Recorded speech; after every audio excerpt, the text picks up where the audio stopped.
দুনিয়াতে এই মোমেন চিনা যায় তার চরিত্রের মাধ্যমে, মুসলমান চিনা যায় তার মুসলমানি আচরণের মাধ্যমে, মুশরিক চিনা যায় শিরকের মাধ্যমে, কাফের চিনা যায় কুফরির মাধ্যমে, কিন্তু মুনাফিক চিনা যায় না।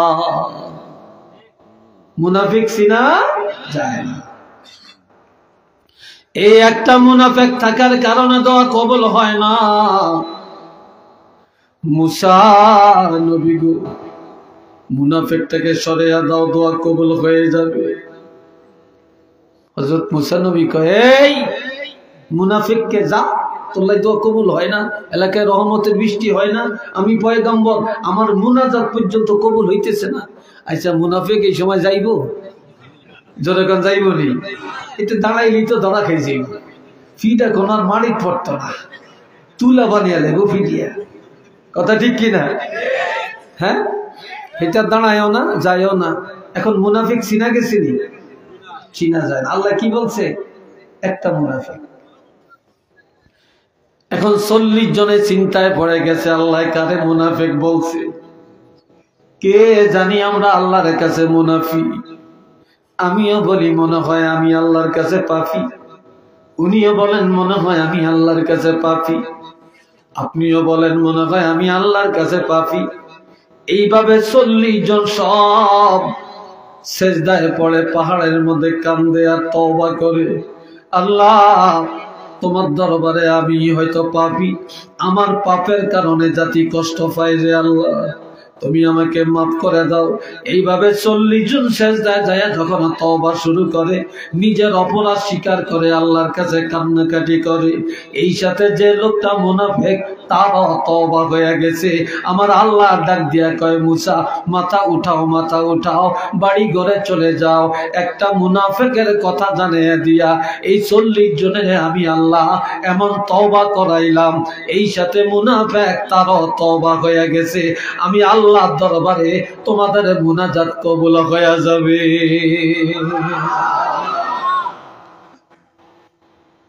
রহমতের বৃষ্টি চলে আসবে। এখন তো আজকাল এত অশান্তি দুনিয়াতে, এত ফিতনা, এত বিপদ, এত মুসিবত, কেন রে ভাই? আমাদের পাপের কারণেই তো। এ ভাইরা রে আমার, নামাজ পড়া ফরজ, রোজা রাখা ফরজ, হজ করা ফরজ, যাকাত দেওয়া ফরজ। পর্দা করা কি? জোরে কর, আরেকটু জোরে বলেন। ব্যাগ ফরজ কিছু কিছু আছে, পর্দা ফরজ নাই,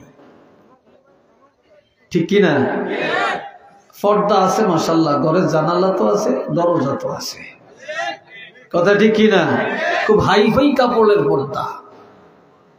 হাকিকত পর্দা কি আছে নাকি? আছে? নাই। আর দুনিয়াতে ছেলেরা এত খারাপ কেন? যুবকরা মুরব্বী মানে না কেন? মা বাপ মানে না কেন? মসজিদে পাওয়া যায় না কেন? ভালো কাজে পাওয়া যায় না কেন? গানের আড্ডায়, নাটকের আড্ডায়, সন্ত্রাসের কাজে বেশি পাওয়া যায় কেন?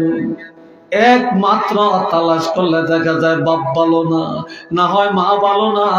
মা বাবার পর্দা ছিল না, তাদের মধ্যে ছিল বেজাল, এই জন্য প্রজন্ম হয়ে গেছে আর সন্তানরা হয়ে গেছে বেজাল, ঠিক না? ইমাম বুখারী রহমতুল্লাহ আলাইহি তিনি এত বড় বুজুর্গ কেন হলেন? যে ইমাম বুখারীর কবরের মাটি আমার আল্লাহ মেশো আম্বর বানাইয়া দিলেন। ইমাম বুখারীর আম্মাকে কেউ দেখে না, আর গভীর রাত্রে উঠে তাহাজ্জুদ পড়তেন। তাহাজ্জুদের বিছানায় অন্ধকার রাত্রে আল্লাহ দরবারে 2টা হাত বাড়ায়া সন্তানের জন্য দোয়া করতেন আর বলতেন, আল্লাহ আমার ছেলেকে তুমি হাদিসের খেদমতের জন্য কবুল করে নাও। আর যে ইমাম বুখারী যিনি হাদিস লেখছেন, অন্ধকার রাত্রি, বাতি ছিল না, তিনি যখন কলমটা কাগজের মধ্যে লাগাইতেন, ইমাম বুখারী কপালের মধ্যে আর কলমের মাথায় মদিনা থেকে একটা নূরের প্রকাশ আসতো, ওই নূরের আলোর মধ্যে হাদিস লেখার কাজ শেষ করে দিতে। জোরে করেন আল্লাহু আকবার। আর ওই ইমাম বুখারীর ইন্তেকালের পরে ওনার কবরের মাটি আল্লাহ মেশক আম্বর বানিয়ে দিছে। খাতুনে জান্নাত হযরত ফাতেমা জোহরা রাদিয়াল্লাহু তাআলা আনহা, আল্লাহর হাবিব বললেন, ফাতেমা তুমি কান্নাকাটি করিও না, চিন্তা করিও না, আমার ইন্তেকালের পরে সর্বপ্রথম তোমার সাথে সাক্ষাৎ হবে। 6 মাস পরে যখন অসুস্থ হয়ে গেলেন, কি আর এরকম করে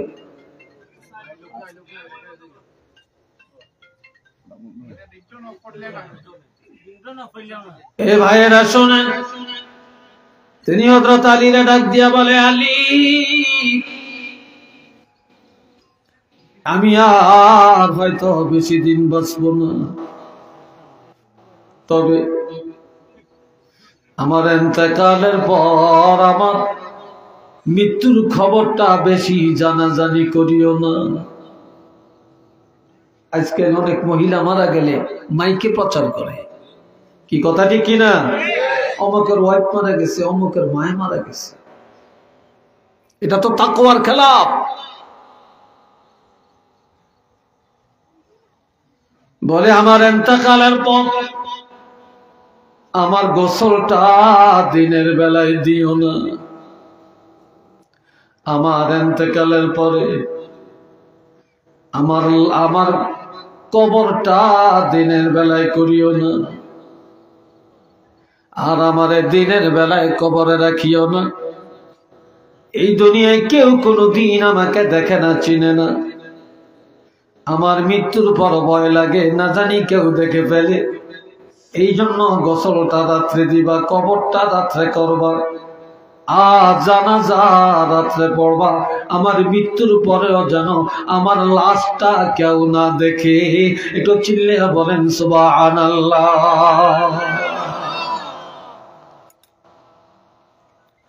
সব ওসিয়ত পুরা হয়ে গেল। খাতুনে জান্নাতের ইন্তেকালের পরে জান্নাতুল বাকিতে যখন লাশ নিয়ে যায় গভীর রাত্রে, আল্লাহর হুকুমে আরো 6টা মহিলার লাশ একই রাত্রে চলে আসছে। আরো 6 জন মহিলা মারা গেছে, একই রাত্রে জান্নাতুল বাকিতে মাটি দেওয়ার জন্য লাশ নিয়ে আসছে। একই রাত্রে 7টা কবর হয়েছে। কয়টা কবর? এই জন্য আপন জনেরা জানেন খাতুনে জান্নাতের কবর কোনটা, কিন্তু বেগানা পুরুষ যারা কেউ বলতে পারবে না এই 7টা কবরের মধ্যে কোন কবরটা ফাতেমার কবর, কোন কবরটা। তবে পরিচয় কিভাবে পাওয়া গেল? একটা একটা করে কবরের কাছে যায়, কিন্তু কোনো গ্রাম নাই, কোনো সিমটম নাই। খাতুনে জান্নাতের কবরের কাছে যে যখন দাঁড়ায়, তখন কবরের মাটি থেকে মেশক আম্বরের গ্রান বা সুবাস শুরু হয়ে যায়। এই সুবাস দেখিয়া মানুষ সিদ্ধান্ত নেন এটাই ফাতেমার কবর।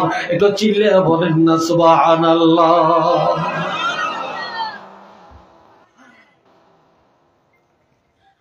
ইমাম গাজ্জালী আল্লাহর একজন মকবুল ওয়ালি। এই ওলি আল্লাহ মরুভূমির জমিনে হাঁটাহাঁটি করেন। আসরের নামাজের টাইম হয়ে গেল, নামাজ আদায় করবে না, পানি নেই।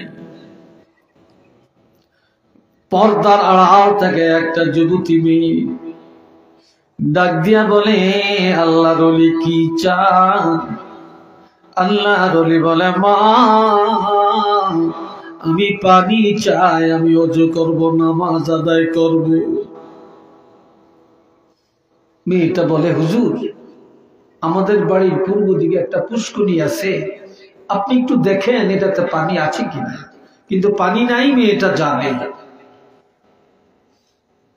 যে দেখে পানি নাই, এসে বলে, মা পানি তো নাই গো মা। বলে, আল্লাহর ওলি ইমাম গাজ্জালী যেখানে আছেন সেখানেই থাকেন, দাঁড়ান, পানি পাবেন। মেয়েটা দৌড়াইয়া যায়, শুকনো পুষ্করির মধ্যে 3 বার একটু থুতু নিক্ষেপ করেন। থুতু নিক্ষেপ করার সাথে সাথে ওই পুষ্করির তলা দিয়া পানির জোয়ার এসে যায়। মুহূর্তের মধ্যে পুরা পুষ্করি পানিতে ভরপুর হয়ে যায়। আরেকটু জোরে কর না রে ভাই। ওই পানি দিয়া আল্লাহর ওলি ওযু করলেন, নামাজ আদায় করলেন। নামাজ পড়ে চিন্তা করে, আমি এত ইবাদত জীবনে করলাম, আমি তো এত বরকত অর্জন করতে পারি না। আর এই মেয়েটা এমন কি আমল করে যার কারণে তার থুতুর মধ্যে এত বরকত। ঘরের পাশে এসে ডাক দিয়া বলে, মা এমন কি আমল করো গো মা, যার কারণে তোমার থুতুর মধ্যে এই বরকত। মেয়েটা ডাক দিয়া বলে, গো আল্লাহর ওলি আমি তেমন কিছু করতে পারি না, তবে 5টা কাজ আমি ছাড়ি না। কয়টা? আরো আস্তে কর, যুবকরা জোরে বলো, 5টা কাজ আমি ছাড়ি না। 1 নম্বর, যেদিন আমার বিবাহ হয়েছে, স্বামীর সাথে স্বামীর গাড়িতে করে স্বামীর ঘরে ঢুকলাম, সেদিন থেকে কোনোদিন ঘরের বাহিরে যাই না, ঘরের বাহিরে যাই না। 2 নম্বর, আমার নামাজ কাজা হয় না। 3 নম্বরে, একদিনের জন্য আমার কোরআন তেলাওয়াত বন্ধ হয় না। 4 নম্বরের আমল, আমার স্বামীর অন্তরে কোনোদিন আমি ব্যথা দেই না। 5 নম্বরের আমল, আমি আমার হাতে সংসারের কাজ করি আর আমার জবানে আল্লাহর হাবিবের উপরে দুরূদ ও সালাম পাঠ করতে থাকি। যার কারণে আল্লাহ পাক আমার জবানের মধ্যে এই বরকতটা দিয়েছেন। একটু চিল্লিয়া বলেন না সুবহানাল্লাহ। আর বর্তমানে আমাদের মায়েরা শিক্ষায় বেশি, জ্ঞানে বেশি, সার্টিফিকেট বেশি, ভদ্র বেশি, মাশাআল্লাহ, কিন্তু এরা থুতু পালাইলে পাইবেনটা কি?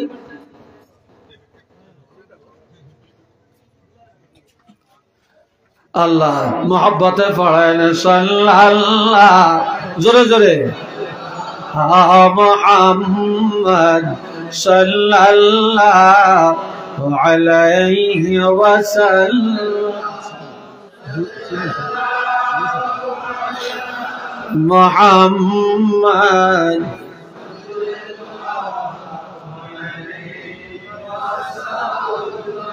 আরো জোরে সাল্লাল্লাহু আলা মুহাম্মদ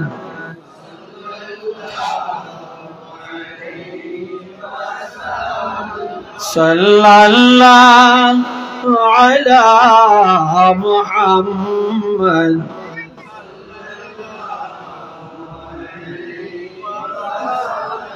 সবাই মহব্বতে বলেন আলহামদুলিল্লাহ। আরেকবার বলেন আলহামদুলিল্লাহ। এইবার আরেকটা মহিলার কথা শুনে, আমার কথায় কষ্ট হচ্ছে আপনাদের, বিরক্ত লাগছে আপনাদের? আল্লাহ, মহিলাদের দাম আল্লাহর কাছে বেশি না কম? জোরে কম। আর মহিলাদের কারণেই সন্তান ভালো, মহিলাদের কারণেই সন্তান খারাপ।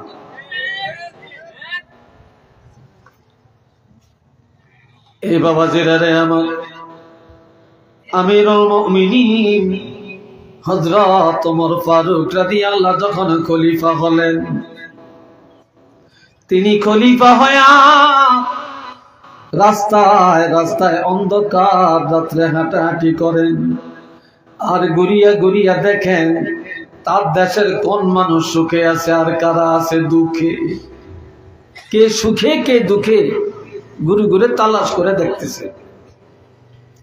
গভীর রাত্রে অনেক দূরে নজর করে দেখে একটা আলো দেখা যায়। কি দেখা যায়? চিল্লিয়া বলেন, আলো দেখা যায়। হযরত ওমর ফারুক ভাবলেন এই ঘরের মানুষ মনে হয় কোনো বিপদে আছে, এই জন্য টুক টুক টুক টুক করে হেঁটে হেঁটে গেলেন। জয়া দেখলেন ঘরের পাশে দাঁড়ালেন একটা বুড়ি তার একটা যুবতী মেয়েকে ঘুম থেকে জাগায়। ঘুম থেকে জাগায় বলে, এ মেয়ে ওঠো। মেয়েটা ঘুম থেকে ওঠে বলে, মা গভীর রাত কি কারণে ঘুম থেকে উঠালেন? কোনো ওজুর পানি দেওয়া লাগবে? কয় না। কোনো খেদমত করা লাগবে? কয় না। কি কি জন্য জাগাইলেন? এখন মা বলতেছে মেয়েটাকে, এ মা গভীর রাত আমাদের কতগুলো বকরি, বকরি চিনেন তো আপনারা? ছাগল। আমাদের এই বকরির দুধ দহন করব, আমি একা একা পারবো না, তুমি আমার সাথে সহযোগিতা করবা। তো যুবতী মেয়েটা বলে, মা এত গভীর রাত্রে কেন? সকালেই তো পারবেন। কয় না, তো রাত্রে এটা করে ফেলবো। আজকে দিনের বেলায় বকরিকে ভালো খানা দিতে পারি না, ভালো খাবার খাওয়াতে পারি না, যার কারণে আজকে দুধ কম হতে পারে। এই কম দুধ নিয়ে বাজারে বিক্রি করলে আমাদের সংসার চলবে না, চাল ডাল কিনতে পারবো না। তবে অন্ধকার রাত্রে দুধ দোহায়া,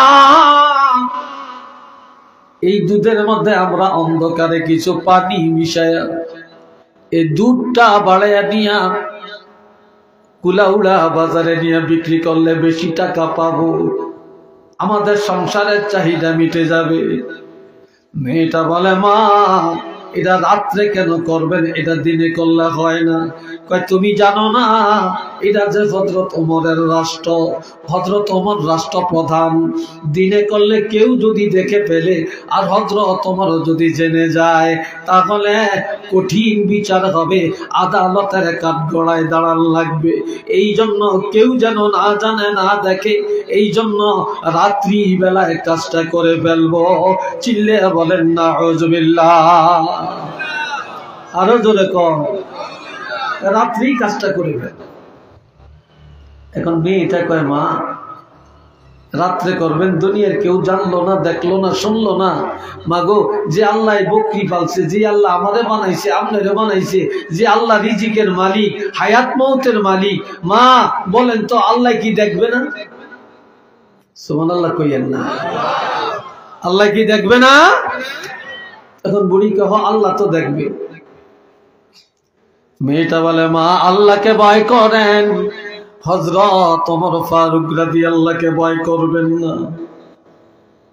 এই কথাটা হযরত ওমর ফারুক রাদিয়াল্লাহু অন্ধকার রাত্রে ঘরের পাশে দাঁড়িয়ে দাঁড়িয়ে শুনতে আছে।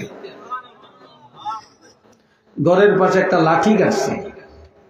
কি গাড়ছে? লাঠি। এই লাঠিটা গাড়িয়া মসজিদে চলে গেলেন। ফজরের আযান হয়ে গেল। হযরত ইমাম নামাজের, হযরত ওমর নিজে ইমাম নামাজের ইমামতি করলেন। নামাজটা পড়ায়া দাঁড়ায়া সবাইকে বলতেছে, মুসল্লিরা কেউ বাড়ি যাবা না, সব থাকো। ওমরের ছেলের নাম হলো আব্দুল্লাহ।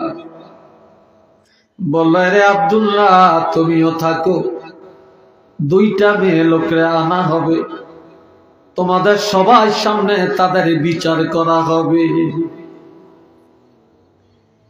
দুইজনকে পাঠিয়ে দিলেন, যাও অমক ঘরের পাশে যায় দেখবা একটা লাঠি গাড়া, ওই ঘরের মধ্যে একটা বুড়ি মহিলা আর একটা যুবতী মেয়ে, এদের হাতে কাঠগড়া লাগিয়ে নিয়ে আসো, কঠিন বিচার তোমাদের সামনে করা হবে। এই দুইজনকে যখন নিয়ে আসছে, হযরত ওমর ফারুক রাদিয়াল্লাহু মহিলাকে জিজ্ঞাসা করে, সত্য করে বলবা, গভীর রাত এই মেয়েটাকে ঘুম থেকে ডাকা জাগাইলা কেন? কি কারণে জাগাইছো? মহিলা চালাক বেশি, উপস্থিত বুদ্ধি বেশি, একটা উত্তর দিয়ে সারিয়ে যাওয়ার চেষ্টা করে।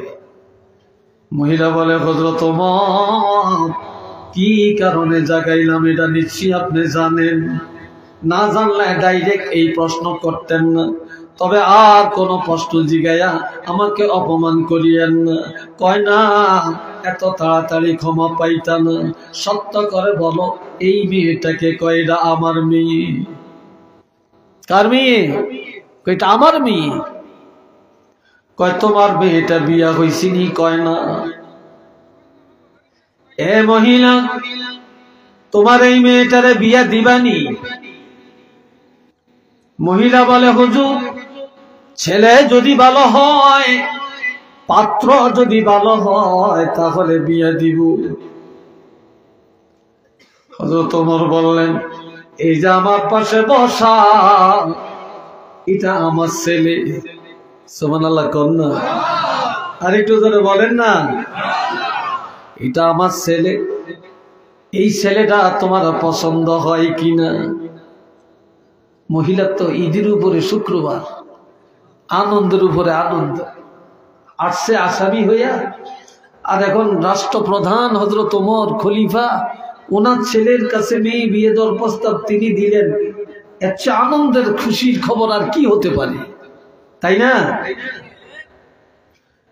কয়া, তোমার মেয়েটারে যদি আমার ছেলের কাছে বিয়ে দাও, তাহলে ক্ষমা করব, এর আগে তোমাকে ক্ষমা করব না।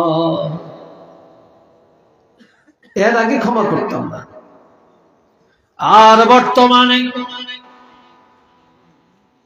বর্তমানে মেয়ের বাবা যদি ছেলেরে এক বোঝা দেয়, জামাই খুশি হয়। আবার ছেলের মারে যদি ভালো করে কাপড় সবর শাড়ি টাড়ি দেয়, খুব খুশি হয়। ছেলের বাবারে যদি জামা দেয়, কোট দেয়, প্যান্ট দেয়, খুব খুশি হয়। সাথে যদি একটা আলমারি দেয়, আরো খুশি হয়। যদি একটা সোফা দেয়, আরো খুশি হয়। যদি একটা ডাইনিং টেবিল দেয়, খুশি হয়। কয় না, কয়টা খুব ভদ্র, হোলা বিয়া করাইছি, সম্বন্ধ পাইছি, মাশাআল্লাহ, আত্মা ভালা, আত্মা ভালা। কি কথা ঠিক কিনা? খুব আত্মা, সত্য আত্মা, দেওয়ান ধনে খুব ভালা, ঠিক না? কিন্তু মুসলমান একজনের মেয়ে আনলেন, আপনার উচিত মেয়ের বাবাকে আপনার হাদিয়া দিবেন। এই লোকে তার মেয়েটারে পালছে, এই মেয়ে আপনি কি করতেছেন এখানে?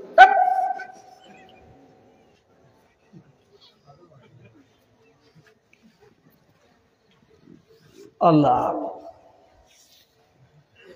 মেয়ের বাপের সম্মান করা, মেয়ের মাকে সম্মান করা, তারা কষ্ট করে মেয়েদের পালছে, লালছে, পড়াইছে, এই আদরের এই হীরার টুকরাটা তোমারে দিছে, আর তুমি আরো উল্টে করতে না আদায় করো। কি কথা ঠিক না?